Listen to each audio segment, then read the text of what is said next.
In this video, we are shooting on the Canon R6II, the Nikon Z5II, and the Sony a7IV.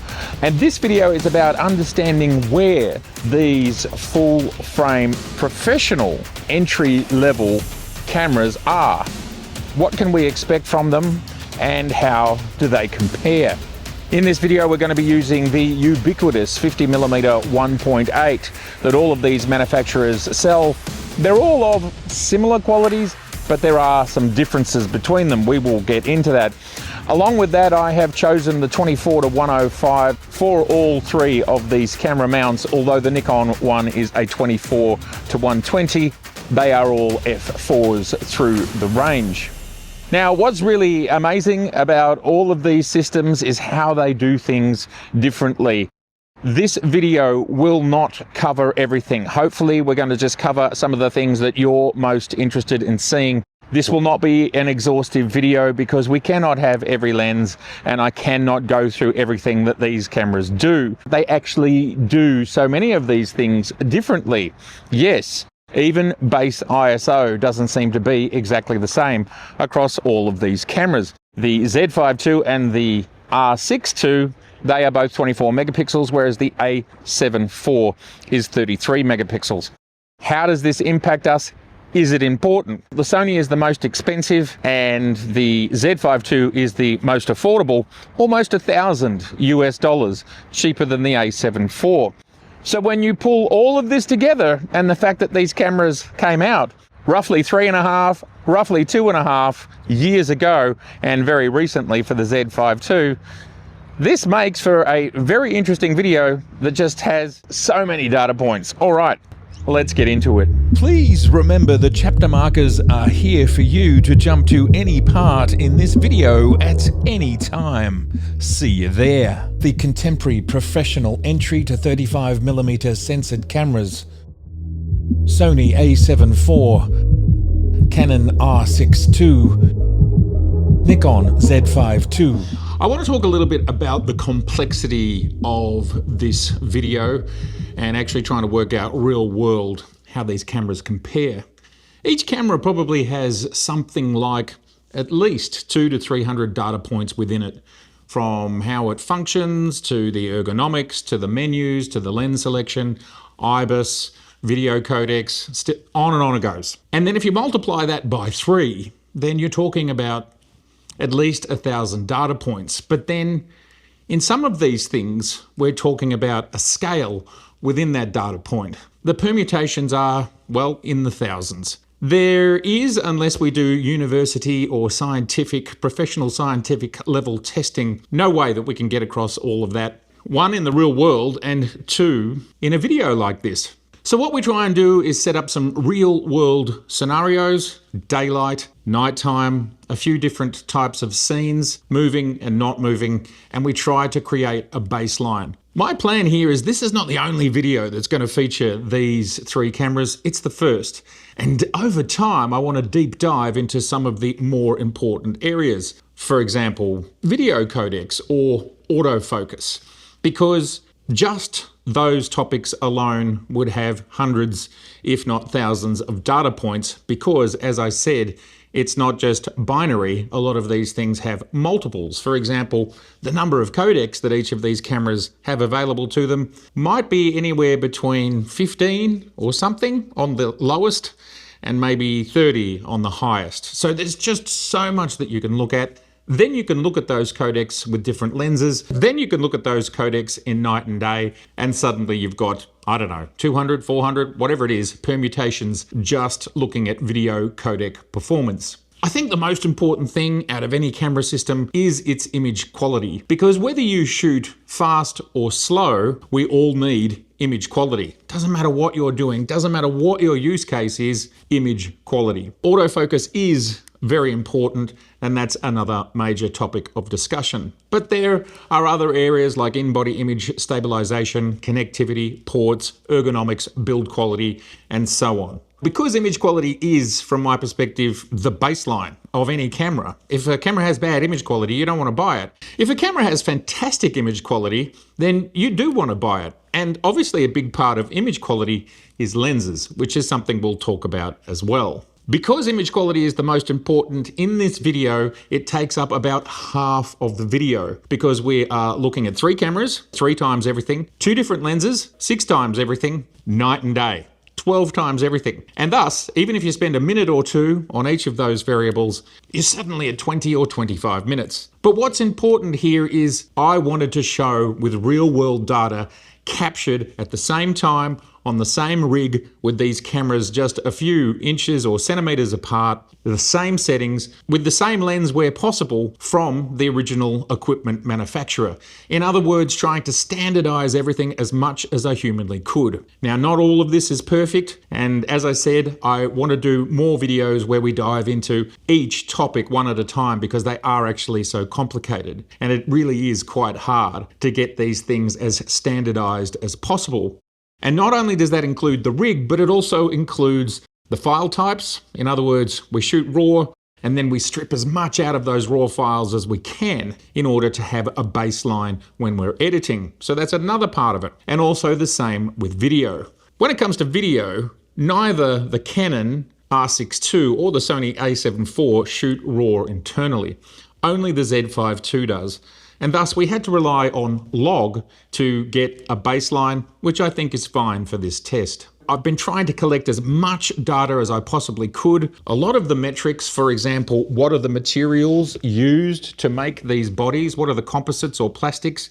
Some of that information just doesn't seem to be readily available. And thus some information is pretty hard to come by. And I'm open, of course, to anybody letting me know if they know some parts of these cameras that's just not widely available on the internet to find that information. I was using Google, I was using Google AI, and I was using ChatGPT in order to cross-reference and get as much data as I could, let alone going to the manufacturer's own websites. But in the case of all of them, they don't publish everything about everything with these cameras. And in some cases, I found that if I went to the specifications in one country, it had more data than another country. And even data can vary between, say, retailers, other reviewers, and the original equipment manufacturer. So in regards to checking this data, most of it is triple or quadruple checked, but even then, you just never know. But I've done my best to get all these numbers as accurate as possible. If you want to watch this long video, I think it'll be fulfilling and you will learn a lot from it. In the near future, I plan to do a cut down version of this video where there's just less examples. So you might want to wait for that one. I am going to show you the scores here at the start so you can see how the camera's fared, and then you can decide to watch the video or not to see the method and how I got to those scores. If you want to comment, fair enough, comment. But I do think if you are going to comment on a particular feature, you do need to watch that section in order to actually know what I said. Interestingly, a lot of people will comment when they haven't watched something to the end. And often, because time is linear, well, we can't say everything in the same moment. So sometimes you've got to listen to commentary from the beginning to the end to actually understand everything that somebody said. I think this is really important. There is literally nothing that can beat using these cameras together. And if anyone hasn't really done that, well, then they haven't been through this experience. Even hand holding the cameras can change the outcome. Even having a slightly different lens, slightly different settings, pointing in a slightly different direction can change the outcome. I'd love your comments. Of course, please do comment, but keep in mind, I've actually used these cameras for something like a month together on the same rig at the same time, shooting exactly the same things with the same settings, same lighting, same everything, trying to create absolute baselines. Nothing can replace that experience and that data. My approach is best in class at this tier in the market gets a 10 out of 10. Only image quality will be out of 25 points. And then the follow-up cameras will get a score commensurate with where they sit against their peers. In this segment, image quality, low light sunlight, sensor readout, and rolling shutter. We're going to start with stills, and we're going to start in direct sunlight, winter's sunlight, obviously putting each camera and sensor in their literally best light. We start with the Canon R6II, and it has a resolution of 6,000 pixels on the long edge. For the Nikon Z5II, it has 6,048 pixels on its long edge, and with the Sony a7IV, it has 7,008 pixels on its long edge. And what we're seeing here is those resolutions represented pixel for pixel. If you look up here where it says 100%, R6II at 100%, Z5II at 100%, a7IV at 100%. The difference with the Sony is more obvious because Lucia's face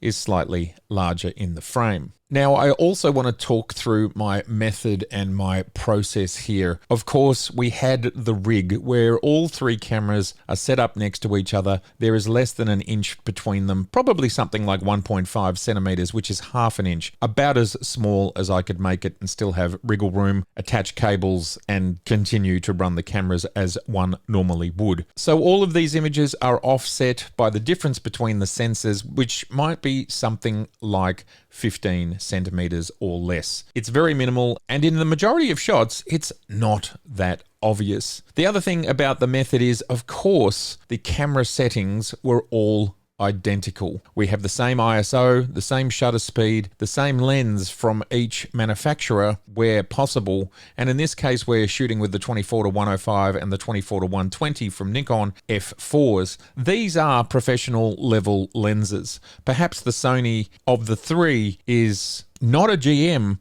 but it is still a high quality lens with a price tag to match. The Nikon is actually the most affordable. The other thing, of course, is endeavoring to make the images look as much the same as possible. Of course, we're shooting RAW, so we're coming from a RAW baseline. In Capture One, we are able to have no color correction. This is chosen here under Effects, no color correction. And all of the files are in the same boat. They have no color correction. So that is what you will see for everything. Also, I have disabled the default lens correction across the board. This appears to be a global setting, which turns it off on every lens and on every picture. And if we take them back to their baseline, this is more what they look like when they come out of the camera. So just to give you a sense of, here it is. This is the base, and now we bring it back to a point of what we are more used to. So this is like shooting sort of in video, like flat or like log, somewhere in between the two. In order to bring it back to something that we more recognize, we bring the saturation up quite high and it still doesn't look oversaturated. We copy and paste those settings across the three cameras. They all have absolutely identical settings. With identical settings, we are getting a different result. Does this show the difference in sensors, the difference in color science? At this point, this is beyond my pay grade. With a bit of tweaking, we can make them all very similar, and you can see here that the only thing that seems to be changing is the color temperature. Yes, they're not identical. We could keep tweaking until we make them identical. That's the process that I go through on all the images that we look at. The settings are the same. I try to balance them for color as much as I can. Some of them we might look at in black and white just for fun. But at the end of the day, I want to show you what the system is capable of. And this is about image quality. In the best conditions, as we can see, all of these images look great. If we zoom out to the full image, there's not really a great deal to learn here. Perhaps considering we're at f4, we can look at the details as we get towards the corners. The Sony lens is sharper than the Canon lens, but neither of them are as sharp as the Nikon is right down here in the corner. And we can keep going into the corner, and the age difference between them might be 3 or 4 years, which really is not a significant amount. So there's the corners. This is the same image. ISO 100 at 1/800th of a second, f4 24 24mm. And if we go back to the center, we can see that these lenses are all sharp enough in the center, but quite a big difference on the edges. And there you go. That is what the full image looks like. We would say that they are fairly similar. But it's really interesting to me that the raw files are not the same, and the way these three companies do business is simply not the same. If we click on the Nikon and take it to 100%, just watch what the percentage marker is doing up the top there. This shows the difference in resolution. The Canon is at 101, so it has had to be zoomed just 1% more in order for these three to be able to match. To get pixel for pixel, we have to drop it back one. And then for this one, we've got to go up 13%. And that is the difference. I've always said the difference is a 13% difference, which on either side means it's a 6.5% difference on your frame either side. And where the focus point was here on this wood. We can very clearly see what's in focus, the sand is in focus, and so on. We're using the 24 to 105 at 24mm, and there's no question to me that the Nikon is the sharpest of the three, and the Canon is the softest, with the Sony somewhere in the middle. And then if we look at the fall off, the Canon seems to fall off the most. The Canon, well, that's really fussy up there in the corner, and we're starting to get chromatic aberration. The Nikon is hanging together pretty well, and the Sony, well, it's looking a bit soft as well. There is no question to me that this professional class 24 to 105 Canon is not great in the corners. It really is much softer. The Sony is doing better. There is absolutely no question that the 24 to 120 f4 from Nikon is doing the best. All the settings are the same, and all of the color adjustments and contrast adjustments are the same. So this is pretty profound to me, that to purchase a $2,000 lens, and in the US this is $1,300 USD, it's an expensive lens for what it is. It's a professional level lens. Now, I had wondered whether perhaps I have a bad copy of this lens. I purchased it new. I wouldn't expect it to happen. I've bought probably over 100 lenses in my life at this point in time, and I've never received a bad lens to the best of my ability to assess these things. Plus the kind of difference between the Sony, Nikon, and Canon. Well, you know, we've seen this sort of thing before. We certainly see this sort of thing in DSLR class lenses, and it does make me ask the question as to whether Canon stuck with their DSLR formula for this RF lens. We've seen them do that with some of their other lenses, essentially repackaging their old lens formulas. I don't know if that's true, and once this video is complete, I will be looking into getting this lens assessed because, well, I'm not impressed by this performance, especially versus what the Z24 to 120 is capable of. And here we are out in the other corner, and we can see the mountain range in the background, and we can zoom in to see what I believe is the lighthouse here. And the Canon is so soft that it has almost disappeared in this frame. In this image, I wanted to push the 24 to 105/120 to their max, and thus the Nikon is out at 120 and the other two lenses are at 105. The difference in the frame, it's not super obvious what that 15 mils gives you, but you can see it. It is there. Focus was here on this staircase. That's what we were going for, and there is pixel for pixel. So when we do get a little bit closer to it, you can see the difference in size of the staircase on the Nikon. So yes, that extra 15 mils is helpful. It does get you closer to the action. We're seeing more of the same here with the Canon. It is looking pretty soft to me in this image. If we have a look at the railing here, between here and here on the Nikon, this is all looking quite sharp and rendered very, very well. The beach is looking great. Go into 100%. The staircase was the focus point on all three of them. Nikon is doing a great job of getting the staircase and the railing behind. The Sony is doing a pretty good job, similar, not quite as sharp, but again, the Canon seems to be the softest of the three. This is really interesting to me. This is pretty jittery, and I would have thought on a tripod at 1/320th of a second, it should be stable. I don't believe this is camera shake. The camera and the lens are stabilized. Don't think this is an example of that, and I think the previous image was illustrating that as well. And quite frankly, this is just soft. There is nowhere, if we go along this wall here, it is not that nothing's in focus, it is just soft all the way through. Surprising. The idea here is to test the resolution of the sensor as well as the resolution of the lens. The part of the image we're looking at here is where the focus point was. All three cameras, regardless of the differences in resolution, are handling this quite well. We are at 100 ISO, 1/8000th of a second, f1.8. There is plenty of light. The sun has not set yet, and we've pushed these files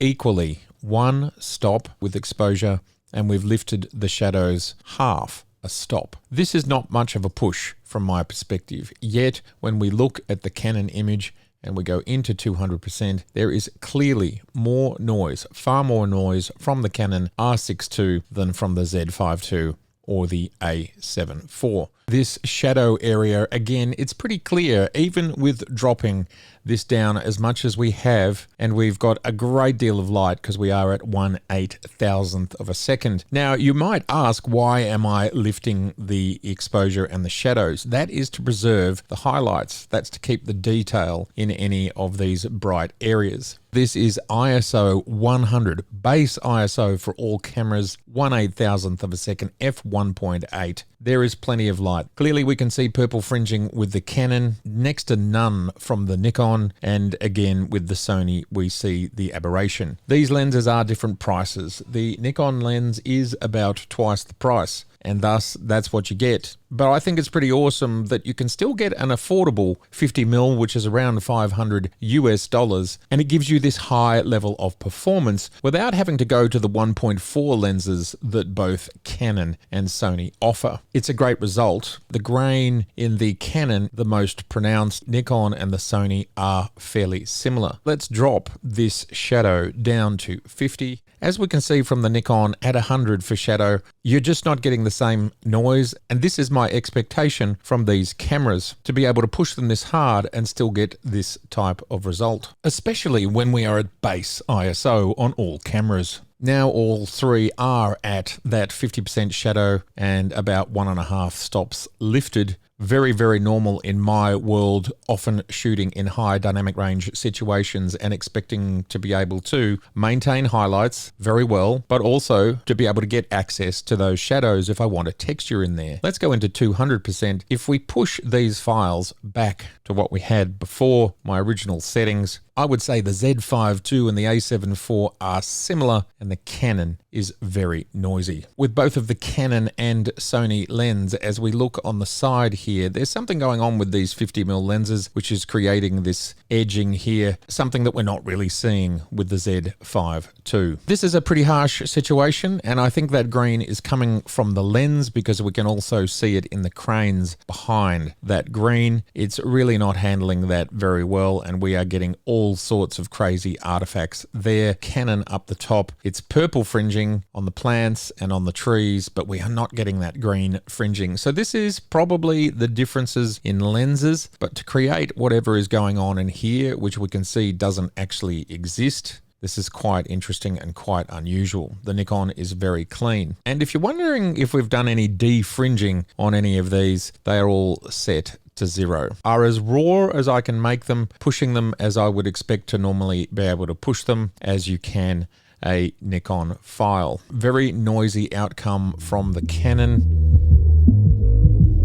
This is ISO 100 across all cameras. We are at 1/250th of a second, handheld f2.8 with the 50mm. Now I've gone to 2.8 to give the more affordable 50mm lenses a fighting chance. Now what I want to show you with these images, these are based on RAWs, and what we've done is with each of them we have no color correction. If you look at the saturation across the three, they are different. I've had to push the saturation on the R6II and the a7IV much harder than on the Z5II. The Z5II files appear to have more color out of the gate, post the demosaicing process, which is basically taking the raw file and then how Capture One interpolates each individual raw file into Capture One. Each camera and each raw converter does this their own way. With color temperatures, I've tried my best to match these three files to make them look as close as possible. We have a 1-stop increase in exposure and a 50% increase in the shadow area. We can look at the noise that comes from these files in equality, and matching the color is really just to make it easier on us to see the differences, although I haven't gone to endless trouble to make them identical. The way these images were shot was handheld by using the Life Buoy at the center of the image to center each camera on, with the focus spot in the center of each EVF. 200% on each camera, and the first thing I want to note here, the difference in the resolution of the cameras based on the scale of the door and the arch.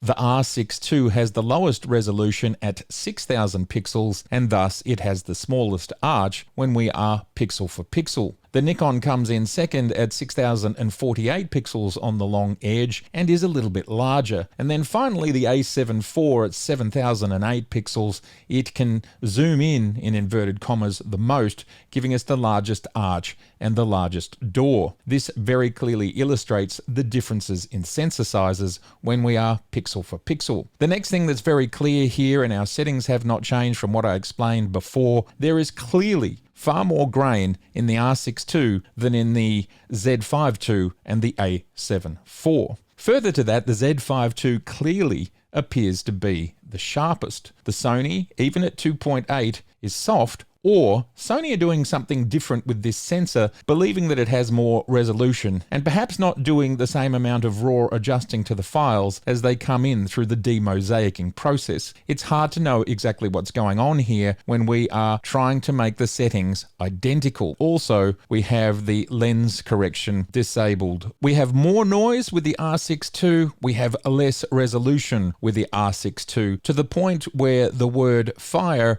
is basically mixed up with resolution and noise, and really the I and the R are not overly legible, still quite legible on the Z5II and the a7IV. If we go down a little bit and look at the concrete here, and that color noise is really accentuated. Even when we're not in a dark area, it stands out on the R6II. You may use different software and it may process these files a little bit differently. I have found across all of the raw processors that I use, and that includes Adobe, Capture One, and DxO Photolab, they all do things a little bit differently. But I did look at the R6II file in Photoshop, and this noise is still present. These backlit subjects, including the windows and the wrought iron railing, R6II and a7IV display a tiny amount of purple fringing, and there does appear to be that noise still sitting in all of the shadow areas, but we can also see it in the non-shadow areas as well. The corrugated iron roof clearly has color noise through it, which we simply don't see on the Z5II and is not present in the a7IV. It's pretty surprising to me that we can see such a big difference between these files. We're not pushing them hard and we're not zooming in particularly much. Going out to 100% and that color noise is still evident in the R6II. Ultimately, at the end of the day, I think the difference probably here is that Canon use a front side illuminated sensor in the R6II. Nikon and Sony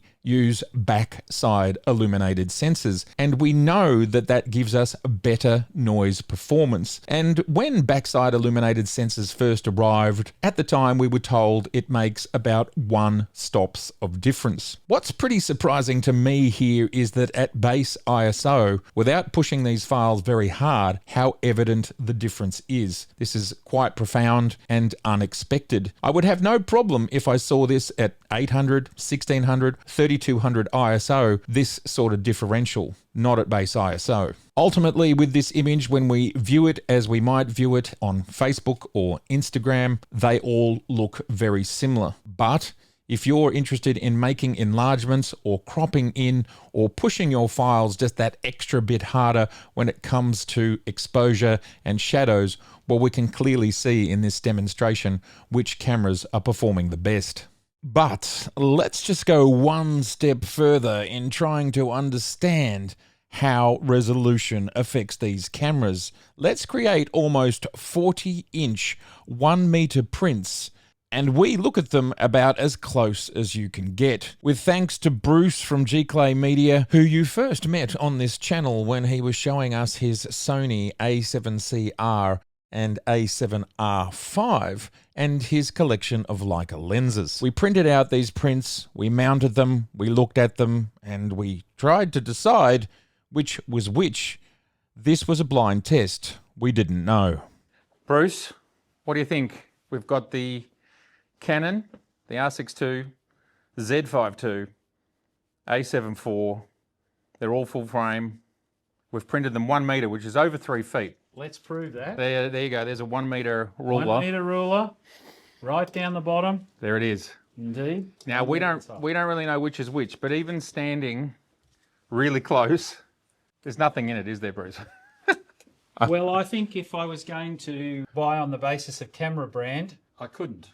Yeah, you couldn't with a resolution test, and that's what this is. That's exactly right. From the resolution test, I certainly couldn't.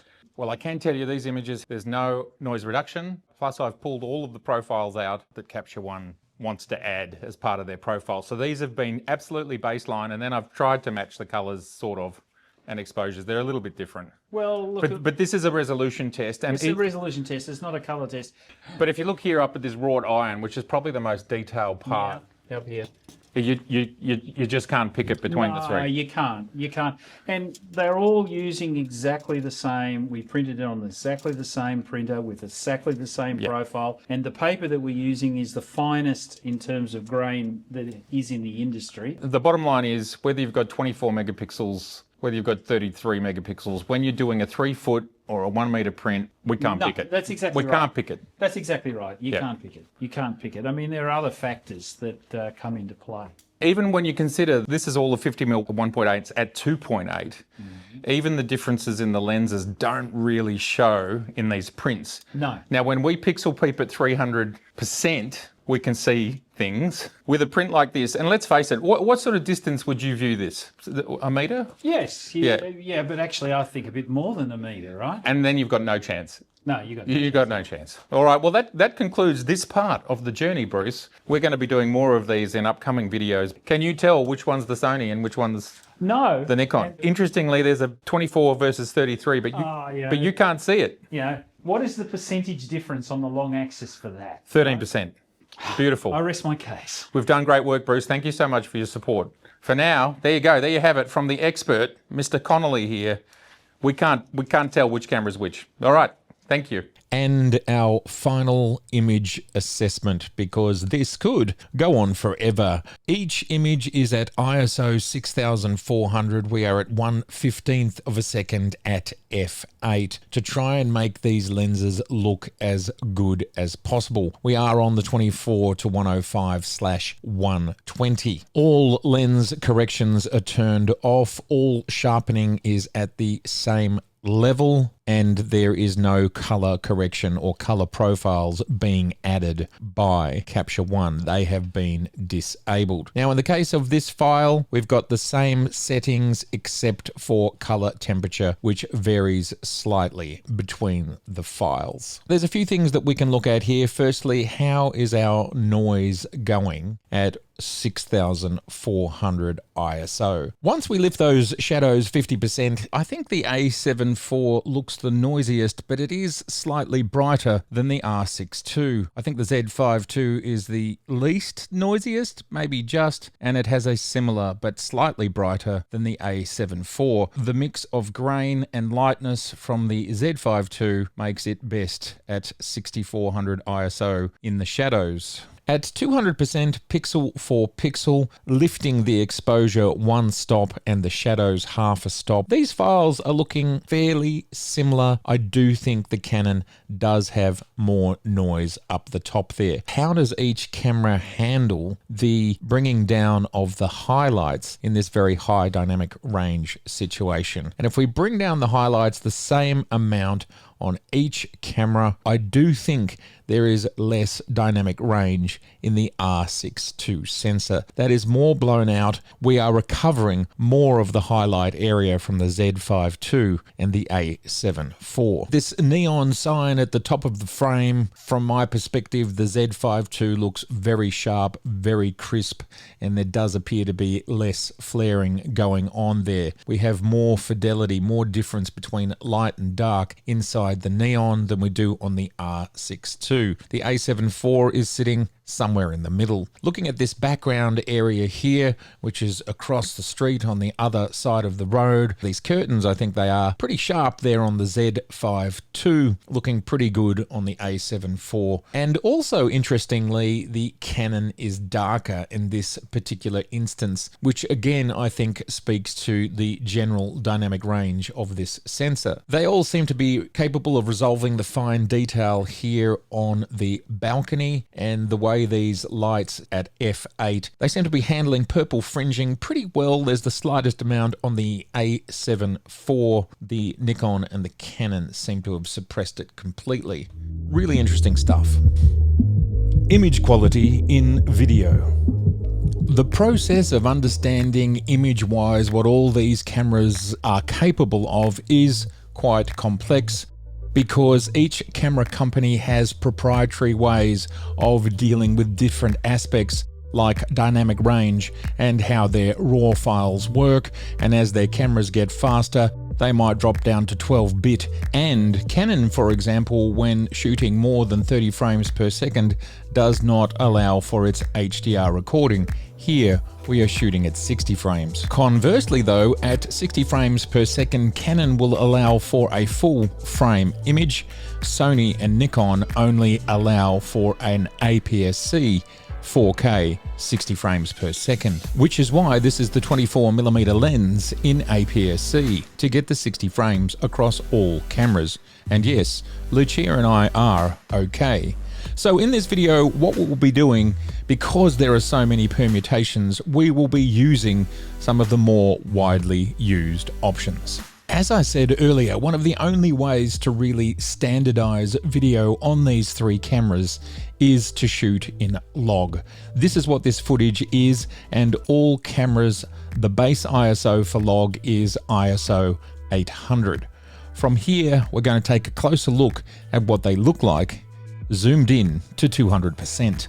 There's quite a few interesting things that we can learn from these log files. Now, of course, all of the settings are the same for the cameras when it comes to shutter speed, ISO, and f-stops. The R6II is most definitely the grainiest. Another thing we can see from the R6II is that it is slightly larger in the frame, and that is due to Canon having a 1.6 times crop when in APS-C versus the Z5 and the a7IV, which have a 1.5 times crop. That is clear to see. The color clip on the left is so you can actually see how the cameras were set up, how close they are together.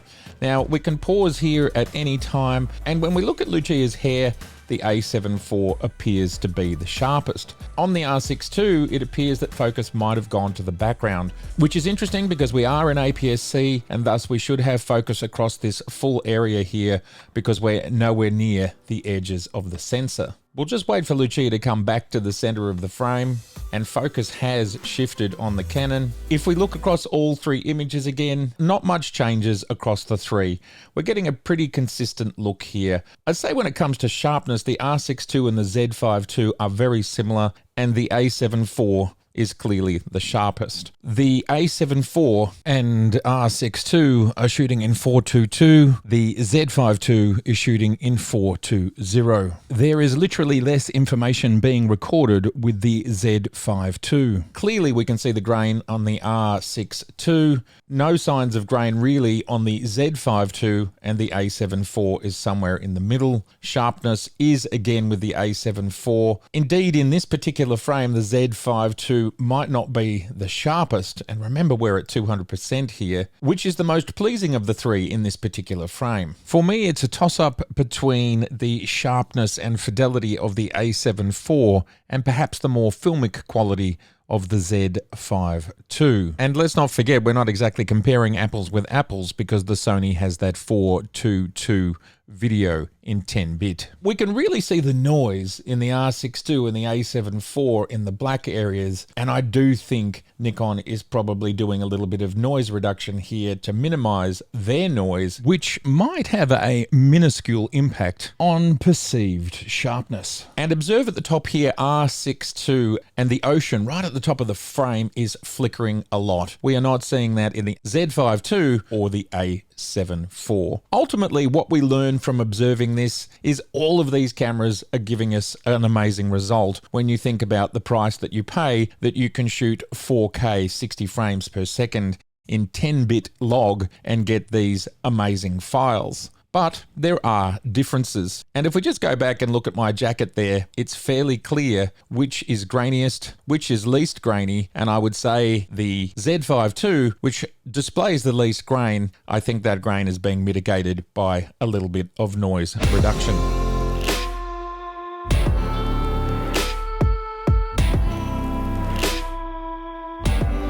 The absolutely amazing Lucia braving the cold 9-degree day, and with wind chill it must have been 4 degrees plus cold water. A true champion. What we're looking at here is each camera at their base ISO with the color profiles that I tried to make as flat as possible. And then I have added color and contrast in post. When we look at these cameras at 100 ISO, at 10-bit, not in log, they do seem to all perform very well. Although in this particular situation, I would like to say that Nikon's flat profile, again, is the most useful and the most flexible, and I find it to be the most pleasing file to work from when I'm trying to edit these files. With each of these camera systems, there is an enormous array of customization available for creating flat profiles, and the scope of this video did not allow for a deep dive into those. I will create a follow-up video for optimizing each of these systems for color and codecs in video.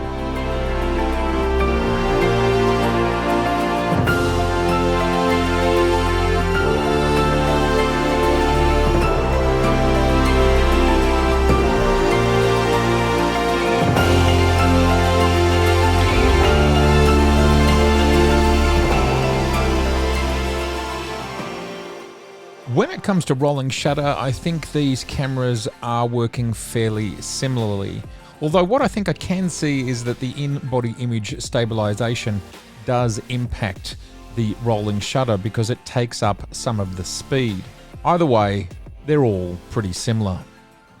Ultimately, image quality is made up of so many factors. Clearly the R6II offers the lowest quality of the three, and that's probably largely due to that front-side illuminated sensor. Then it's a tussle between the A7IV and the Z5II. From my perspective, the Z5II takes the lead due to the lens selection available in this particular test. So this score is based on these particular test parameters. And ultimately, when we think about the majority of use cases that people use images for these days, plus the print test that we performed, there really is no clear or outstanding advantage.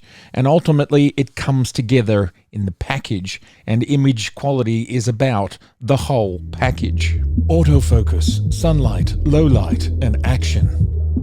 First, in autofocus, we are going to look at video, and you can see straight off here that the Sony is out of focus. The a7IV is not seeing Lucia. I am not touching any of the cameras once I press record. They are all on their widest focus areas, and they all have face and eye detect engaged. I'm not touching them. I'm just letting them run. So this is what you'd expect if you were also a content creator doing this on your own. Z5II is most definitely in focus, and I think the Canon might be a little bit soft. It seems to look a little bit more into the distance than the a7IV when it's not sure where focus is. Z5II stays locked, and you can watch here as Lucia is running in. It's out of focus, out of focus, out of focus, and any second, there you go, in focus. A7IV just simply is not face recognizing at the same sort of distance. We can see by this point they are all looking sharp. A7IV, Z5II look sharp, there's no question through this area here, and R6II lost focus because Lucia got to the edge of frame. In this video, I want you to keep an eye on the face and body detection boxes. And if you watch very closely, the Nikon is keeping the person in focus. A7IV is already out of focus if you look at the top right, and there's no recognition. The Nikon is still recognizing a body. Neither the Canon or the Sony are recognizing anything. And if you look up the top, they're both out of focus. Nikon is still in focus. Still the recognition, still in focus. A7IV is out of focus. I'm not really sure what the Canon is doing. And then if we look here, the Sony is about to kick in. Same method as before. I'm not touching the cameras. You can literally see the cameras here in the bottom of the frame. This tells us that the Z5II can see humans much further away in frame. This test is showing us the same. So we did a night test, a day test, and I can tell you I ran each of these tests about 10 times. Z5II has got a box on the back of Lucia's head. Neither of the other two cameras have done that. Staying in focus. Now what you'll see here is the A7IV will fall out of focus as Lucia walks further away. The A7IV has no box. The R6II has a box. It's very hard to see, but it's there on the back of Lucia's head. And she turns around. R6II box has now disappeared. There is no box on the Sony. Tell her to go further. You can see the Sony has now changed focus to the background, and the background is in focus if you look at the waves and the shoreline, and Lucia is most definitely out of focus now on the A7IV. Z5II still has a recognition box on Lucia's face. R6II and Z5II are in focus. Now keep an eye on the Sony on the right because the Canon and the Nikon are staying in focus. The Sony is out of focus. It will pull focus. Gets a little bit of focus, and there we go. It's into focus now. So it is definitely not seeing objects as far away. As we fly through this area here, both the Canon and the Sony are soft and the Nikon is not. It's actually the sharpest. And you might go, well, it's to do with the lens or something else. But we can see here, when we slow this part down, which we will do, they can get sharp. Got buffeting due to the high wind, but if we watch Lucia as she heads away from the camera, focus looks pretty similar. If you have a look at the earring there on the right-hand side, I would say it looks pretty similar, probably just a little bit softer on the Canon, ever so slightly sharper on the Sony due to that downsampling. Now keep an eye on the box here. It appears for the Z5 in the middle. We can see the box here, and we'll just keep cruising along until we see the box appear. Now it appears on the Canon as she walks away. It never appears on the Sony. Now there it is appearing on the Canon. Here it is here. If we look at these three, they still all look sharp. The Sony looks really sharp. If we look at Lucia's hair here, definitely sharp. Definitely sharp, but slightly softer, and that might be due to that 7K oversampling instead of the 6K. Plus, A7IV and R6II, when in certain modes, offer 422 video, whereas the Z5II only offers 420. 422 samples color information at a higher rate, and that gives us a richer and more detailed image. Further, when I look at the data rate of each camera, the R6II, when in this mode, is 340 megabits per second. The Nikon is only 42 megabits per second, and the Sony is 98 megabits per second. It's striking to me that the Canon has such a massive file size due to this, but it's giving us the lowest quality. The Nikon's doing a pretty good job of keeping up with the Sony, yet it has half the file size. This is really interesting stuff and further shows how different these camera manufacturers do video. Now we'll just keep letting Lucia walk away. Now we can see the Nikon is still finding focus, as is the Canon. If we look down in the circles, the Sony is not. They all appear to be in focus, the Canon still being the softest. I think we've got focus, although here I think the Canon might be just starting to get soft. Its box has disappeared here on Lucia's face. The Sony is not registering the face, but it is still in focus. Now it's hard to say why the Nikon is still registering the face and still in focus. All right. I pushed Lucia a little bit further away just to see what would happen. The Sony has jumped to the background. So just watch the waves on the right-hand side here. We can see somewhere in here it'll jump from her. And it's basically when she turns around here. That's where it's losing her and going to the background. The Nikon's still in focus, but clearly the Sony has gone to the background. We're getting a lot of wind buffeting. Lucia is out of focus in the A7IV and in the R6II at this point. It's just generally soft. The Z5II is still in focus, and you can see that the focus box in the middle circle down the bottom is still focused. The A7IV is on the background and she is soft. The R6II, I'm not sure what it's doing. It's somewhere between soft and not soft, but I don't think it's finding focus.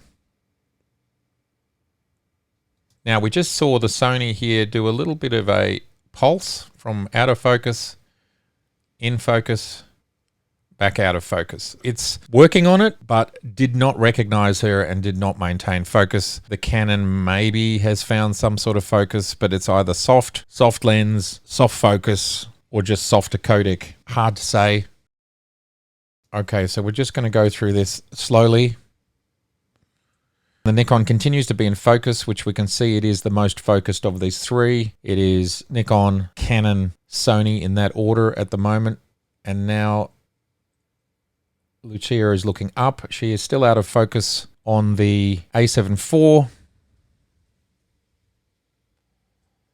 Still out of focus on the A7IV, in focus on the Nikon, soft on the Canon. And you can see here, this is just where it finds her. Background, then to her. Background to her. Nikon is staying in focus. Canon is just soft. I suspect it's not changing from the background. Now we see here the Sony loses focus. Focused, and then it goes soft somewhere in here. Back to the background. The Nikon maintains focus. And then all three cameras maintain focus from here. Canon remains soft. The Sony is looking the sharpest now due to its sensor, and the Nikon is still in focus. And when she's actually moving, they all look pretty good, but I would say the Canon is just simply softer. A7IV and the Z5II are both in focus. There are different levels of sharpness which could be caused by all sorts of things. It's hard to say. Interestingly, the Sony comes across as perhaps sharper, but kind of softer. Even so, face and eye recognition are on all cameras. The Canon is clearly the softest. I would say that the Z5II, A7IV are both sharp or sharp enough. Canon is most definitely softer.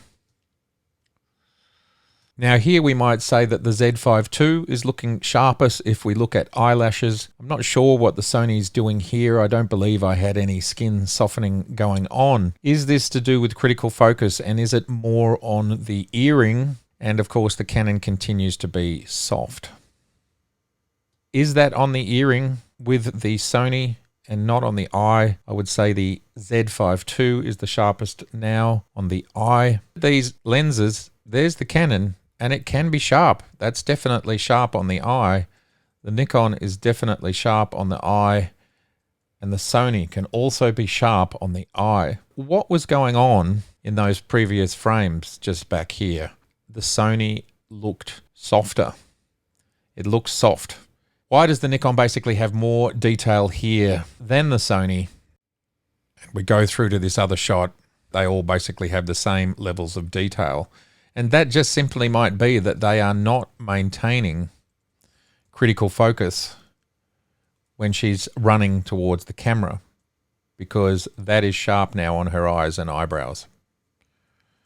Very interesting to me. If we were to average out the results of this particular shot, and I did test these things over and over again, night and day, over 30 times, the results were the same sort as what we see here. The average across this whole run in and run out, Z5II definitely tracks and maintains focus the best. A7IV is next. R6II is last. Now, as a reminder, we talked at the start of this video about the age of these cameras, and yes, they are different ages. Absolutely true. But this video is not about their age. This video is about if you go into a camera store and ask for the professional level 35mm entry level camera, and one of the components to do that is, for example, in-body image stabilization and 2 card slots. These are the cameras that are available from each manufacturer. That is why we have this list. When the R6III comes out or the a7IV comes out, this will all change again and we will test it again. But this is what you can buy today if those are your parameters.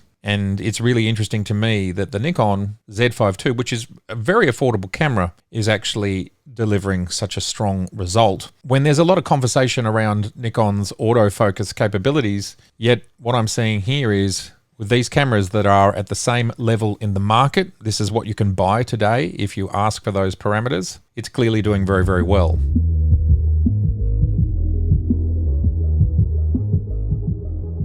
In-body image stabilization, photography and video. R6II, A7IV both have in-body image stabilization as well as stabilization within the lens.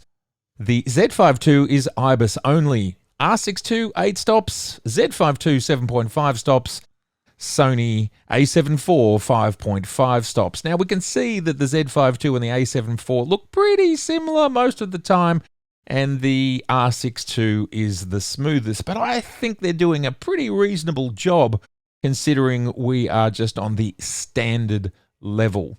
But remember, the Sony has got stabilization in the lens as well as in the body. The fact that the Z5II is keeping up completely, I think that's pretty cool.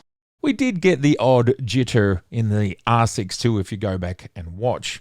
But that's a pretty good result across all of these lenses. This is the 24-105 and the 24-120 Nikon. Now we're on the 50mm 1.8s, and we can see that the a7IV is definitely the most jittery. Z5II is coming in second, and I would say the R6II is the smoothest most of the time, but not all of the time. But pretty much it is top to bottom, best to least best.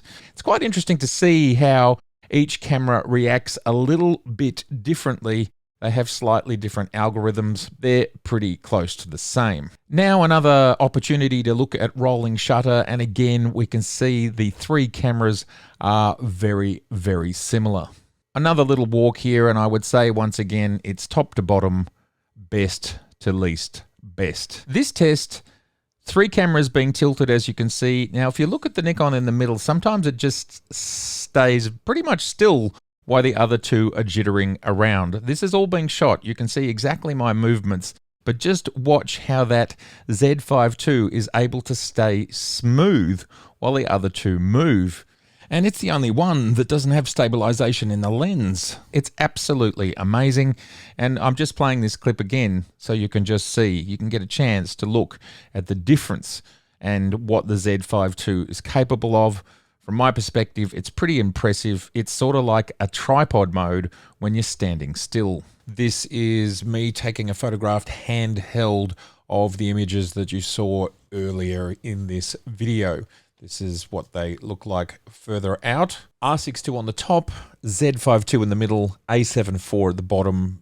The order has always been top to bottom, left to right in this video, simply for alphabetical reasons. That's it. 1 second, f8 on the 50mm 1.8. f8 really should get them all at a very good degree of sharpness, but we're not getting into diffraction territory, which starts around f11 on a 24 megapixel sensor. So this really should be the sweet spot. What I did was I took 4 shots at 1 second, half a second, quarter of a second, and 1/8 of a second. Total of 16 shots for each camera. Shortlisted the ones which seemed to be most stable and basically kept getting slower shutters until I simply could not get a very good hit rate at all. This is sort of where it stops, around the 1 second mark, where you can still get Canon and Nikon. 1 out of the 4 shots that I took, I got something vaguely usable. The A7IV there at the bottom is a little bit more jittery. Now that's the middle of the frame. If we go over to the edges,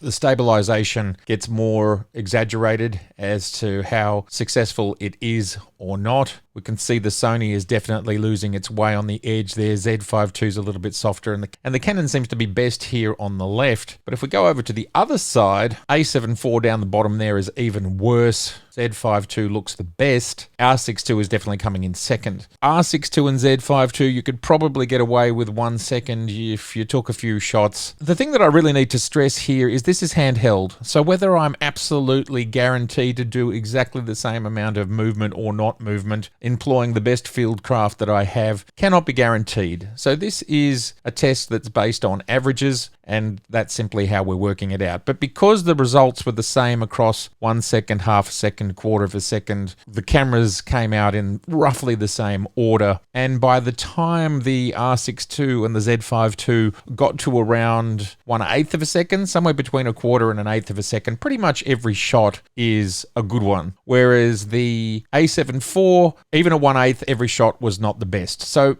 basically, from a low light, low shutter speed perspective, I think the Z5II and R6II are pretty similar. I do think the Z5II has it by a hair, but the Canon is very, very close. Certainly the Sony is behind. Now, technically, the Sony specs are 5.5 stops officially. Z5II is 7.5 stops. R6II is 8 stops of stabilization. The point about that is once you start going that far, is it even possible to defy physics? Well, yes, these images are all captured at 1 second, and, you know, they're pretty awesome results. I was freestanding here. I wasn't leaning against anything. This is just fully standing up. I'm pretty impressed that you can get this at 1 second with a 50mm. Of course, it will change with different lenses. And finally, at 105mm or 120mm when you are on the Z5II, the R6II is at the bottom. When it comes to this lens, both the Sony and the Canon have optical stabilization within the lens as well as within the camera, and they are supposed to work together. Now again, I took multiple images to try and get the best result across multiple exposures. This is the best that I was able to achieve after taking a number of images. It's a little bit surprising to me that both of the optically stabilized lenses that have IBIS as well seem to be actually performing the worst. It's a little bit different in video. It's surprising to me. I don't really understand. I would absolutely believe that there are different algorithms for video versus stills. So I get that. And we saw in the video test that the Sony, this same lens, was able to keep up with the Nikon. Even so, the Nikon does not have any stabilization in this lens. And the Canon was doing the best in that walking test. When it comes to this handheld test at quarter of a second, and I don't believe it's to do with soft focus, because again, I saw these results results over and over again. For example, if we look at a wide angle image from the Canon at 1 second here, this is wide angle, handheld, and we go 1 second, all these 1 second images. It just couldn't do it. Half a second, just not hanging together. Quarter of a second, it's starting to get tight. So this is at 24mm. Whereas if we look at the Nikon, taking that same shot, here it is here, we are at 100%. There is 1 second. The Nikon is capable at 1 second of getting things in focus. Both at 24mm and at 105mm, this 24 to 105 L-class lens from Canon, very intriguing lens to me because it's not optically good and the stabilization also seems to be a little bit variable, works better in video, that's for sure, than in stills. There's 1 second for the Sony, another 1 second, half a second, pretty good, half a second, pretty good. So the Sony has done better at the 24 end of the spectrum, most definitely, than the Canon did at the 24. There is a higher hit rate. There's a quarter that's a little bit off, but there's a quarter that's in. Look, they're kind of all over the place, but when it comes to the Nikon, from a stills perspective, across the board, the Nikon is definitely achieving the best result. Heat management. Video 4K 10-bit 420 24 frames. Full frame. I had no idea what to expect with these three cameras, trying to get the codecs, frame rates, bit rates, everything as standard as possible. But I was surprised to see after just 22 minutes, the Sony stopped. I gave it a little rest, I started it again, and within another 10 minutes or so, it had stopped. This pattern repeated. I did give it a rest here and there, as you can see. This was about a 10-minute rest. Gave it another go, and then very, very quickly, yet again, it would overheat. And this pattern occurred. We're up to the third time, fourth time. All three cameras have the same focus mode set, and the temperature in the room is around 21 degrees centigrade or 70 degrees Fahrenheit. This is all just very average baseline testing. Here we keep going, fifth time. And as we can see, the other cameras keep going, sixth time, seventh time, eighth time, ninth time. And obviously the Sony is not cooling down. Gave it another long break of about 10 minutes and it just simply kept turning off. What surprised me greatly is these cameras are doing the same work. They're doing exactly the same work. It's 4K, 24 frames per second, 10-bit. The R6II Z5II had absolutely no problem running. The battery ran out at about 158 on the Canon. The Z5II kept going for approximately another 10 minutes, and just like the R6II, showed no sign at all of overheating. Here we are watching the last minute or so as the battery runs out. And because the Nikon has a 2-hour and 5-minute recording limit, I did have to stop and restart it, which I did very quickly. When it comes to heat management, clearly Canon R6II, Nikon Z5II are doing something very differently to the A7IV. If you need to do long recording, then the A7IV is probably not the choice. Now, with all of these cameras, none of them were set to their higher heat levels. The idea was to create this particular baseline. And of course, we would get more out of the Sony, but anecdotal research that I have conducted even shows with that extended heat settings, car doors open, battery bays open, and so on, it still will not perform like the R6II and the Z5II. No question. Basically, what we get here is a win for these two cameras when it comes to heat in this particular test. And this is where I talk about variables. This is one test, and you could conduct tests at every temperature level from 10 degrees up to 40 degrees centigrade. You could conduct it in the sun, out of the sun, doors open, doors closed. There are so many permutations simply testing heat, let alone changes in codecs. Stills, frame rates, and focus acquisition. Action, frame rates, and focus speed go hand in hand. Here we are testing Joe on his bike. Great job.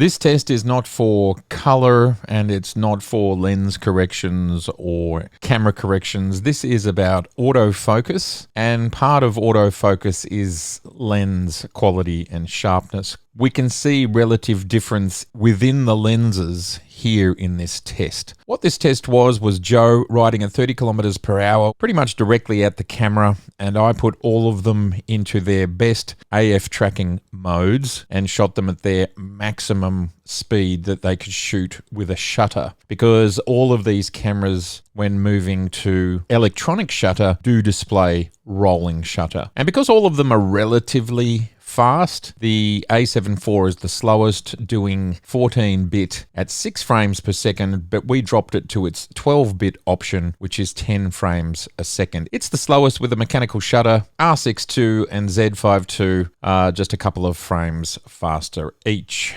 And we start around this tuft of grass just to show you the full size of the frame. We're at 105 mils, ISO 400, 1250th at f4. This should be more than fast enough to freeze the action, give us a little bit of depth of field, give us a little bit of compression as Joe comes pretty close to my position. We go into pixel for pixel and you can watch the camera. It maintains focus. The focus is not going anywhere else. We step through these frames and we can see that focus is maintained, and it's absolutely maintained on Joe's face. Interestingly, the front frame here does seem to be a little bit soft, but I just simply think that's due to the nature of this lens, which is sharpest in the middle and then falls off towards the edges. At 12 frames per second, Joe keeps coming, and we can see that focus is keeping up with him absolutely. Again, this is pixel for pixel, no problem.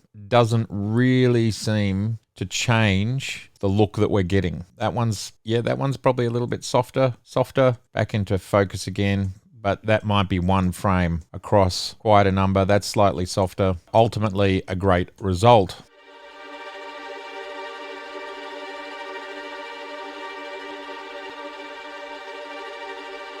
I manually dialed in 105 because the lens is 120. Pixel for pixel just definitely looks sharper to me. I believe this is to do with differences in the lens, which is, again, I've talked about this in another section. I'm pretty surprised because these two lenses, the 24-105 L series Canon and the 24-120 S series Nikon, they're both almost exactly the same price, but there does seem to be a very big difference in quality, which is just a huge surprise to me because in this country, they're $2,000 lenses, and you'd expect more in the mirrorless era with that massive mount for the Z and the RF. If you look at the settings, they are both ISO 400, 1/1250 f4. They're just completely different results, yet the lenses are the same price. But one looks soft. Even so, it maintains this level as Joe tracks towards me on the R6II. It is just chalk and cheese result. A reminder that Joe has a speedo on his bike and he's doing 30 kilometers per hour with each run. Shooting in RAW. You can even make out the motion in Joe's tires, even so the shutter is at 1/1250th. And so far every frame is rock solid.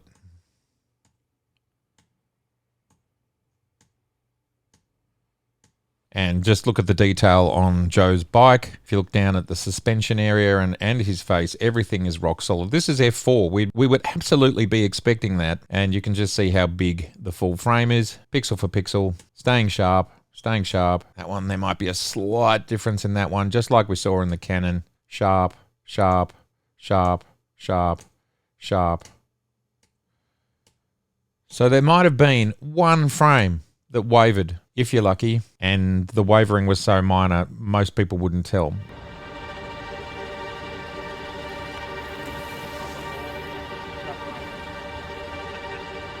The Sony does look sharper than the Canon, but definitely not sharper than the Nikon. This is the Nikon at the top, Sony at the bottom. I'm just leaving it as the manufacturer default as Capture One or Sony has stipulated what it should look like. Clearly see the 24-120 S-Class Nikon is sharper. Nothing special being done here, just using the Pro standard for the Sony, the Pro standard for the Z5II. This is just all just out of the box normal. Like the other two cameras, Focus is maintained.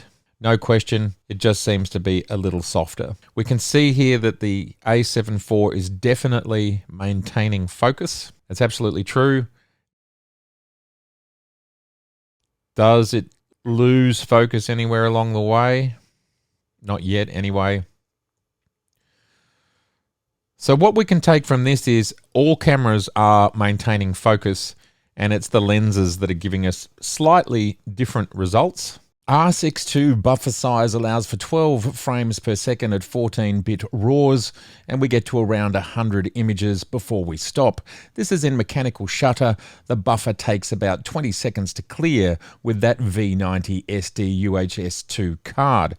Electronics a different story, which we'll talk about at the end of this section. Z5II, when shooting 14 frames per second 12-bit RAWs, we get a set 200 images with mechanical shutter. The buffer clears in 1 to 2 seconds using that same V90 card. We get 1 frame more in electronic, but it's much the same outcome. A7IV, we're shooting 10 frames per second 12-bit RAWs. We get 220 to 230 images in mechanical and electronic shutter. The buffer takes 3 to 4 seconds to clear, and that is with me using the latest Gen 4 CF Express Type A cards.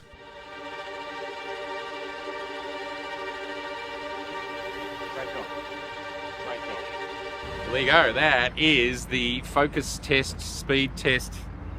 It's all done. By the look of looking at 100% in the EVs, the cameras do look similar, but I'll only know the true results when I look on my 30-inch monitor. All cameras, considering all the differences, they're all doing really well. Z5II is fastest when it comes to mechanical shutter. R6II is fastest when it comes to electronic shutter. Now, whether you can use that all the time or not is up to you, because there are rolling shutter issues. But overall, the Sony is the slowest across both electronic and mechanical. When it comes to stills, autofocus, and the tests that I conducted here, all cameras are behaving pretty much exactly the same. Stills buffer depth, after double and triple checking each of these metrics with the cards that you saw, these are the results. Video specifications. As we've had such an in-depth look at picture quality and autofocus ability, the rest of these categories are going to move much quicker. When it comes to video specs, the cameras are very similar. Of course, the Sony has that tiny bit more resolution, which does seem to bear fruit here and there. But ultimately, it is the Z5II's ability to shoot internal, raw, 12-bit video that allows it to take the lead. The Sony a7IV comes in second due to its oversampling in both full-frame 4K and in APS-C 4K. The Canon, it comes in the lowest position due to its very noisy footage / noisy sensor. To highlight a few other facts about the R6II, it is capable of shooting 180 frames per second in 1080p at 8-bit. It's also the only camera of the three that can shoot 4K 60 frames per second in full frame. Another pretty cool trick the R6II has up its sleeve is video pre-roll. 3 to 5 seconds, but not in all codecs. When it comes to the HDMI output, all the cameras are very similar, and they can get raw out of their HDMI ports. This is outside the parameters I set for this video, which was what is all internal. It's pretty amazing that the Nikon Z5II is offering internal RAW, and yet it is the most affordable camera in this list. A little bit of a side note, the best way to get the most out of that RAW is to shoot in Super 35 / APS-C mode. Dual card video recording. This is simply something that the Z5II is incapable of, yet both the R6II and the Sony a7IV can record to both of their slots. Interestingly, because the Sony a7IV has the CF Express Type A and the UHS-2 slot, it means it can't record those higher end bit rates and frame rates to that SD card. The Canon wins because all codecs and frame rates can go to both card slots. Firmware support. When it comes to firmware and these three companies, there is no doubt since the launch of the Z series of cameras that Nikon has provided more firmware updates with more features than either Canon or Sony. Further to that, we have seen both Canon and Sony release firmware updates that have, on very rare occasions, introduced bugs and removed features. Clearly today, Nikon is ahead when it comes to firmware. The mounts, E-mount, R-mount, Z-mount, explained. Mounts are a really important part of any camera system and they last for decades. Sony E-mount has a diameter of 46.1 millimeters with a flange distance of 18 millimeters. Canon RF mount has a diameter of 54 millimeters with a flange distance further away at 20 millimeters.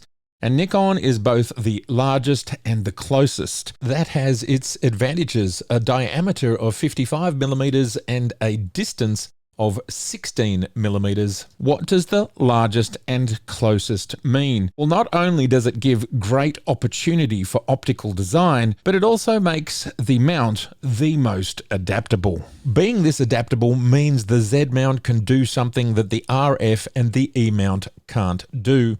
The Z mount can attach both Z mount lenses as well as E mount lenses and get full functionality out of both. That means the Z mount has access to everything this Sony E mount does, along with everything the Z mount has access to. For today's modern cameras, it would be the most accessible mount, with the largest range of lenses available. The Canon comes third in this video for two reasons. One, the opening size is larger than the Sony, but it is further away from the sensor by 2 millimeters. The second reason is for the foreseeable future, the RF appears to be the most closed mount by far. EVFs. In the EVF race, the Canon and the Sony are the fastest at 120 Hertz, but I'm just not sure how often that really impacts what we shoot. And the fact that the Z5II is the brightest by a fair margin that I can see by my eye, but I cannot find any specifications online regarding it, that would seem to impact all users shooting in dark and sunlight situations. Also, the Canon comes across as the lowest quality. The Sony does feel sharp, but the Nikon feels more natural. So it takes the win. Digital hot shoes, yes or no? Yes, both Canon and Sony have digital hot shoes, which allows for digital audio direct into the camera and perhaps some flash options. But there is anecdotal evidence that these electronic hot shoes are susceptible to moisture ingress. So ultimately, are they a pro or a con? Canon state on their own website, to ensure adequate weather sealing, the supplied shoe cover should be used unless a weather-sealed accessory is inserted in the multi-function shoe. Due to the Z5 being able to perform much the same functions, yes, in a less elegant way, it doesn't mean it's a zero for the Z5. Due to the elegance of the multi-function shoe and the fact that this is what this parameter is about, the two cameras get a 10 and the Nikon only gets a 5. But we can't forget that that is a potential weak point of the camera, as is stated by Canon. It must be ensured that that multi-function hot shoe is sealed against the weather.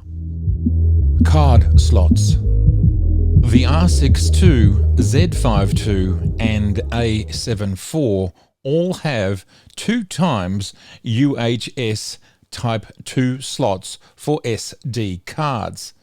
The Sony, one of those slots can also double as a CF Express Type A slot. Sony are the only company to use CF Express Type A, to the best of my understanding. Now, the advantage of the CF Express Type A is it is a much faster card slot. And there are only a few of Sony's higher-end codecs with higher-end frame rates that require the speed of the CF Express Type A. The problem there is, though, if you decide you want dual card recording, you can only do it to one card on those higher end codecs.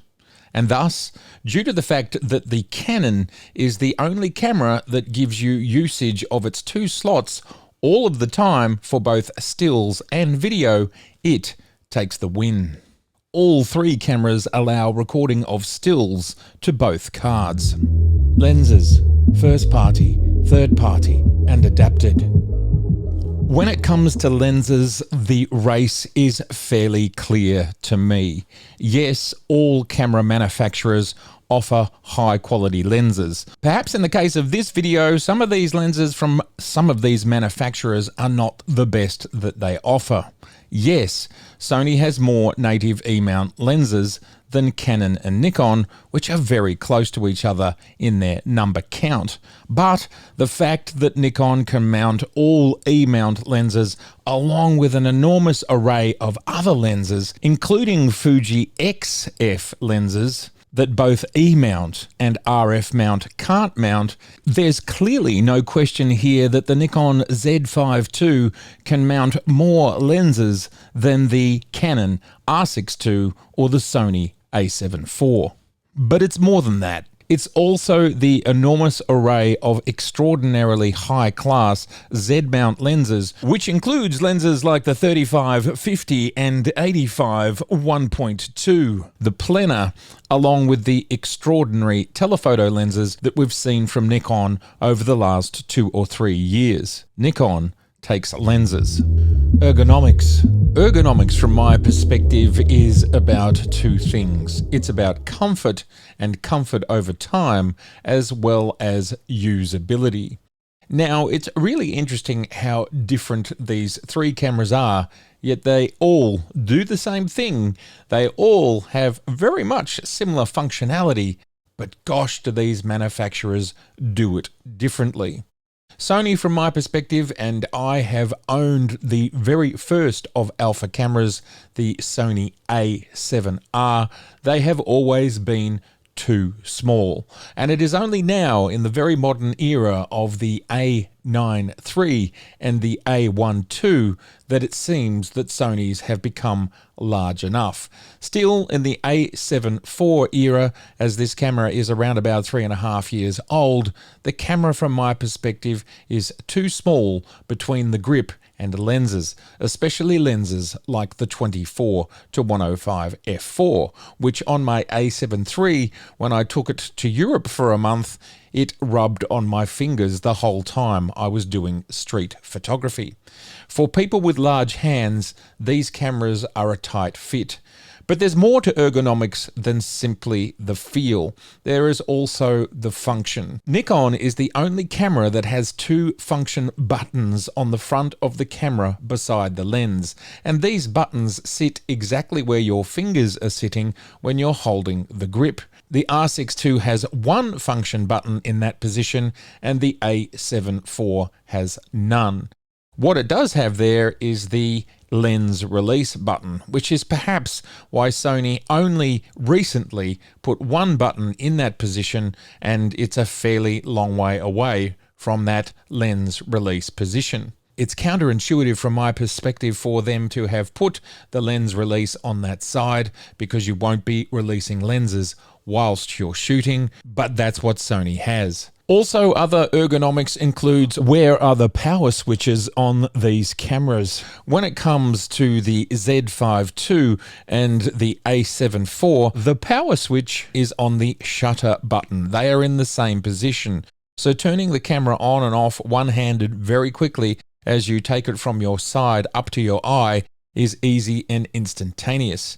This is not as easy with the R6II, as the on-off switch is on top of the camera. Now, it is something that you get more used to, but it is still not as seamless and as easy and swift as the other two cameras. Another thing to think about with Canon is they seem to move the power switch around. And on the original R6, the power switch was on the other side of the EVF, in an even more difficult position. Who's to say whether Canon will move the power again? It's something that does not seem to have a standard position, like with the Nikon and the Sony, across all their cameras. Canon simply don't do it. Another switch which I think is in the wrong position on the R6II, but is in better positions on the Z5II and a7IV, is the switch that takes us between video and stills. I think the Nikon one is the easiest to use as it's under your thumb. The Sony one, you have to use your forefinger, your trigger finger, so you have to take your finger off the trigger to change it. And the Canon one is on completely the other side of the camera, next to the EVF. Now, this is not going to impact all people because some people may not flip between video and stills all the time.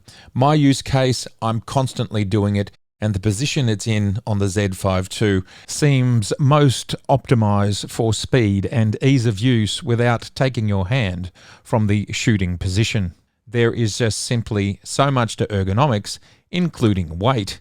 And here is the weight of these three cameras, which is pretty similar and I don't think worth talking about. As we look at ergonomics, we can see some things are objective, but a lot of it is subjective, down to use case and how you use your camera, the size of your hands, the level of dexterity that you have.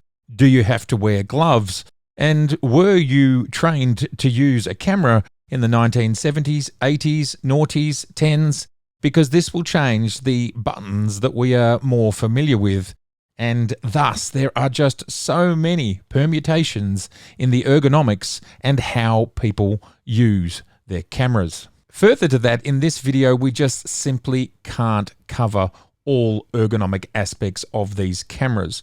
There's a number of things that I just haven't talked about. For example, the angle of which the shutter trigger is at, along with the placement of the forward and back dials, which I think can be optimal in order to decrease or increase fatigue when you use these buttons and dials a lot, which someone like me, I use them all the time. Color science. Color science is a pretty brief one. If we shoot in RAW or we shoot in log in video, we are able to get the colors where we need them to be. It's in JPEG and in our 8-bit and 10-bit non-log files where color science matters. And from my perspective, the Nikon out of the box gets the color science right with very little effort. Nikon takes the win. Pixel shift. The a7IV and the R6II do not have pixel shift. The Z5II does. What this allows for is your 24 megapixel sensor to go up to 96 megapixels when shooting on a tripod still subjects. So this is amazing for certain use cases. Not only do you get improved resolution, but you also get improvements in color and noise reduction. Pixel shift is a win for the Z5. Weather sealing. As we discussed, the digital hot shoes do seem to be a potential weak spot when it comes to weather sealing. Other than that, all cameras appear to be professionally weather sealed, and they all have exactly the same operating temperature, 0 through to 40 degrees Celsius, or 32 Fahrenheit up to 104 Fahrenheit. But because of Nikon's robust weather sealing and no potential for ingress via a digital shoe, Nikon takes the win. Pre-capture. Pre-capture is pretty straightforward. R6II offers half a second of RAW, Z5II offers 1 second of JPEG, and the Sony a7IV offers nothing. Canon for the win. User interface.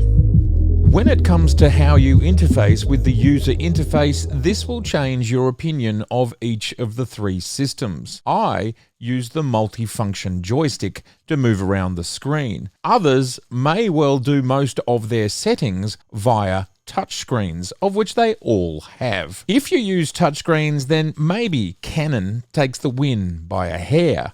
If you use the multi-select joystick, then the Canon is a bit more complicated. It does not have submenus within submenus like the Z5II and a7IV. At the end of the day, they're all pretty similar, but if you were choosing between the Z5II and the a7IV, the Z5II has the largest and easiest to read font. And finally, let's talk about the sandboxing of settings between video and stills. A7IV seems to sandbox very little at all. In other words, you don't have two separate states. Z5II, R6II seem to sandbox pretty much everything. Strangely, the Z5II seems to sandbox a great deal, except for color temperature. I did not check all settings, there may be some other ones, but all of the other main settings like shutter and aperture and focus modes, they are sandboxed. It's just that color temperature. Again, for the R6II, the major ones are sandboxed, including color temperature. So that's a win for the R6II when it comes to sandboxing. Z5II comes in extremely closely, and well, the A7IV just simply doesn't seem to do it. Battery life, video and stills. When it comes to video, and I ran this test a couple of times, basically the Z5II lasted the longest, just a little bit longer than the R6II, but it was only something like a 10% difference. At the time that I stopped using the Sony, there was 36% left in the battery, but the Sony had probably been off more than 36% of the time. Based on these outcomes, I would say the cameras are fairly similar, but it looks like the Nikon Z5II lasts just that little bit longer. Ultimately, the heavy lifting when it comes to video and what uses power and also generates heat is probably creating the compression along with the sensor being on for extended periods of time. Other aspects which impact battery life include the autofocus system, which was the same on all cameras, as well as the monitor on the back of the camera. And of course, writing that data to the cards. But I would have thought that's handled pretty similarly across these three cameras. So why do you get different results? Well, I think mostly it's probably to do with the efficiency of the processors, how hot they're running and how much power they have to use. Because interestingly, the Nikon's done the best on the video test, but when it comes to stills, the CEPA rating is lowest on the Nikon. But of course, CEPA ratings are not the greatest of guide, and in the real world, it would probably be different. I didn't do real-world testing.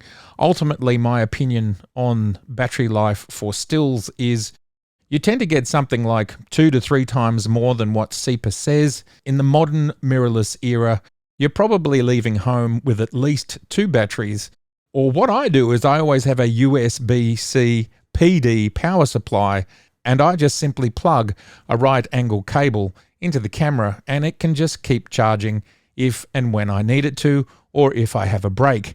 And this works really well. One more point about battery life is about battery charging. With one of my small rig batteries, it has 2 USB-C PD delivery ports on it. And on its display, it shows how much power it is putting out.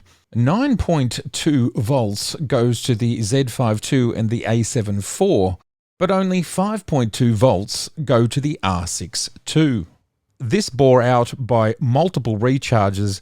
The Canon R6II takes, well, almost twice as long to charge via the USB-C port. Connectivity. When it comes to connectivity, all of these cameras are very similar.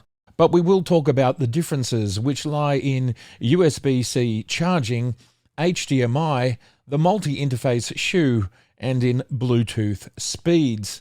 The Canon R6II seems to charge slower at 5.2 volts. All 3 cameras support USB power delivery, known as the PD standard. They can be charged when the cameras are off or when the cameras are being used. Both the R6II and the Z5II have micro HDMI ports, whereas the A7IV has a full-sized port.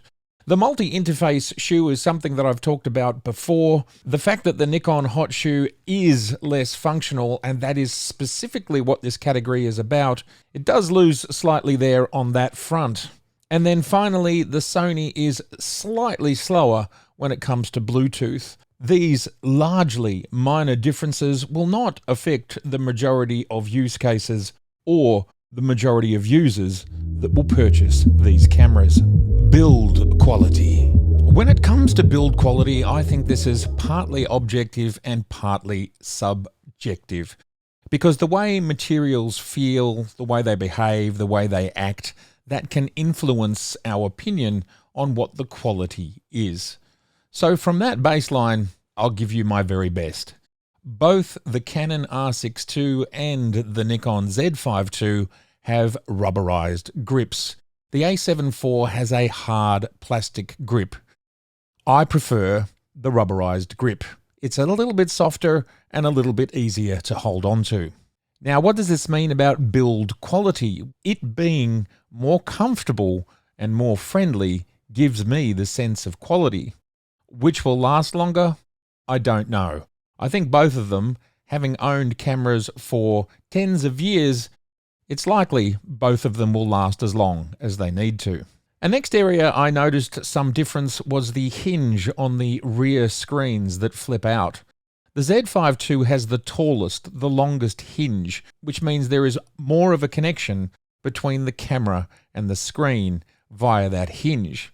Thus, I would say the quality of that hinge, if all materials are considered equal, will be higher. Also, the Z5II has the largest screen. Now, again, build quality. Is this specifically quality? Well, it also has the best resolution. Let's go round to the rubber port covers on the side, and when it comes to what is the intention of these port covers? Well, there's two parts to it, I suppose. One is usability, and the other one is functionality. In other words, these port covers, from my perspective, are there to seal the ports from any type of ingress, dust or moisture. The Sony appears to have hardcover plastic port covers which are hinged. They're easier to use, as in open and close, but I suspect they have the least amount of weather sealing. So what do you do here? One's a little bit easier to use, but I think for its intended purpose, which is to seal out the elements, is probably worse. So from my perspective, when we're specifically looking at build quality and how will it protect the integrity of the camera, I do think the Z5II's build, in order to protect against the weather, is best. R6II is second. A7IV is the least best.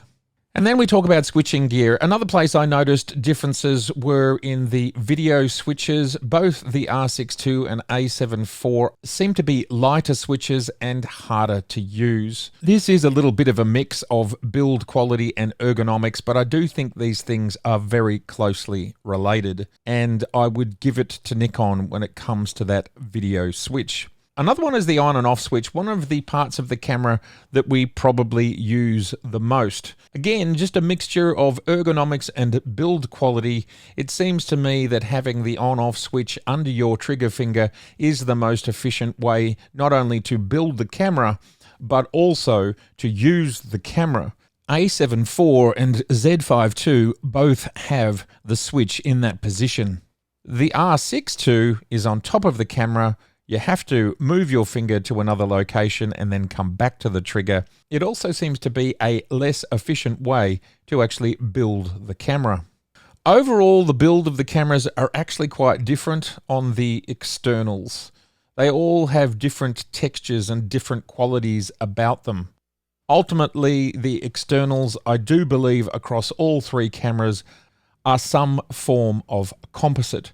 There is simply not enough information available to understand if some composites are better than others. I do know that Nikon use in some of their bodies carbon fiber nanotubes, but I'm not sure if the Z5II is included in that. In regards to the specifics of the other cameras, it's difficult to know exactly what they are. In the end, when you take into account the huge amount of data points, which is the outside of a camera, everything from its mounting, its lens release, its EVFs, its eye cups, its screens, and so on, all of these things make a difference in how we feel about build quality. The ultimate result between these cameras is very close. For example, I don't think it's a build quality issue, but I think it's a great idea. I like the fact that the R6II does not have lugs that move on the side of it to attach a strap. These are fixed. They don't move. They don't click around if you have nothing connected to them. That's a great idea, but is it build quality? Well, I kind of put it in this category. And thus, ultimately, they're very close, but I do think of these three cameras, when you look across all of the enormous range of aspects that we can look at here in build quality, I do think the Nikon takes it by a hair because of all of the elements that we've discussed. When looking at these totals, the very first thing to keep in mind is this is based on my experience with these three cameras over the last 4 or 5 weeks. As I've said before, and I will repeat again at the end of this video, this is all very specific to use case, history, approach, and style of photography. The final score here is value, and of course the Z5II is the most affordable of these three cameras, and it takes that category. Ultimately, we can see these total scores are very close, and they are within 10% of each other or less. None of these cameras are bad, and actually they're all good. But if you're looking for value for money, well, there is no question the Z5II is giving you the best bang for buck. In some areas, as we could see, these other cameras were ahead. There's no question, but they are more expensive. And I suppose the other big thing to talk about would be lenses. From my perspective, there's no question that the Canon ecosystem is in third, largely due to the very limited third-party autofocus lens support. And then it's really interesting between Nikon and Sony. Yes, Nikon has less original Z-class lenses, that's true, although it does have almost 50 amazing ones. There is now an enormous range of third-party lenses, autofocus lenses, and the real knockout punch for the Z mount is not only can you adapt that everything these other two can adapt, but the Z mount can adapt E-mount lenses, so all of them, everything that Sony can do, it can adapt. And it can adapt Fuji XF lenses. Now, of course, they're APS-C lenses, and maybe not a lot of people want to do that, but if you, say, moved from a Fuji to a ZF, for example, well, you can bring your Fuji lenses with you. So that immense adaptability plus the enormous range of F-class lenses, which I think is something between 300 or 400 lenses produced since its inception, which of course can all be mounted as well. The bottom line is there's literally more lenses that you can attach one way or another to this Z mount than any other camera in this list. So from my perspective, I want to have opportunity, I want to be able to play, I want to be able to experiment, plus I want fantastic first-class lenses. The Z mount simply, factually, empirically, it does that. Along with the Nikon Z glass, which is very sharp and sharp to the corners, which I can't say for these other lenses. And the fact that in real terms, the majority of people, so I'm not talking necessarily specifically about you, you might want to be able to crop that little bit extra. For you, this might be different. But for the majority of people that will be shooting at 24 or 33 megapixels, and they'll put it to Facebook, or they'll print out a photograph, or they will create a family photo album, or it'll just stay on their computer and they will view it on a screen. This is the majority of users. That's the facts. And for the majority of users, the difference in resolution is irrelevant. And for a smaller number of users, the difference in resolution is negligible, as in it doesn't really matter. Like if you do a 1 meter print with both of these cameras, you won't be seeing a difference. And it is for a very small use case of people that maybe that difference in resolution will become visible. But when we looked at those files, the Nikon was doing a great job of keeping up both in rendering the image in front of us and having the same degree of fidelity, even so there was less pixels doing it. There are so many factors at play that deliver us image quality, and it doesn't simply come down to pixel count. And an example of this which is easier to understand is, say, diffraction, where on a 60 megapixel sensor, when you go over, say, f8, your image starts to actually get softer. Now, that's not the case with these cameras, but there are a lot of other factors at play, like lenses, like the mount, like optical design, like what is happening with the post-processing of these files that is done in camera, let alone the post-processing you do yourself and the post-processor that you use. All of these things have an impact. At the end of the day, this is about looking at what is the best value. If you're going to get into a system and you're starting brand new, you're coming from a phone, you're coming from a compact camera, maybe you've never engaged in photography before. What this is about, and the conclusions here are, what is the best entry to 35mm full frame mirrorless cameras? Across every metric that I've looked at here, there's no question that the Z5II, considering its price point, is the best value. And then when you take into account that lens ecosystem, which the first party lenses are fantastic, and then you have access to more lenses than either of these other two brands or mounts, it's simply a no-brainer. And when it comes to how they perform, well, all of these cameras perform actually pretty similarly across most metrics. There's a few that the Z5II does not, but there is even more that the Z5II actually is the best. But from my testing, my opinion, and the use cases that I've put this through in this particular video, the Z5II is ahead. And I think that's the most important takeaway from my video and any other video that anyone else makes. It's all about the use cases of the specific tests of that video. Of course, hybrid cameras can be used for so many different things, and it is beyond the scope of this video to have photographed with multiple lenses, multiple codecs, multiple times of day across, let's say, 20 different or 30 different types of photography. And thus, again, I restate, keep in mind that these are the scores, this is the outcome based on what I put these cameras through. And as I said, I plan to do more videos specific to some of the most important areas of these cameras in the future.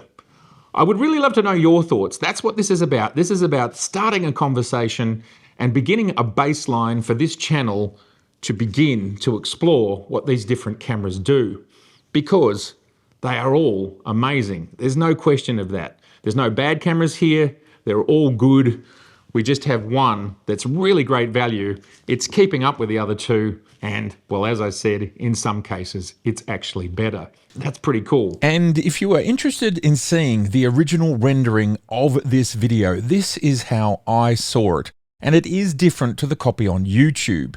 YouTube does lose a little bit of quality when it comes to the shadow dark areas, the noise areas, and the shadow noisy areas. For the best possible look at the results of this video, you can grab your own download for less than $5 US. A link to my website in the show notes. All right, well, let me know your thoughts. Let's begin the discussion. It's been so good to see you. And if this is your first time here, I'd love to see you again. So please do subscribe, please share, and please like. All right, bye for now.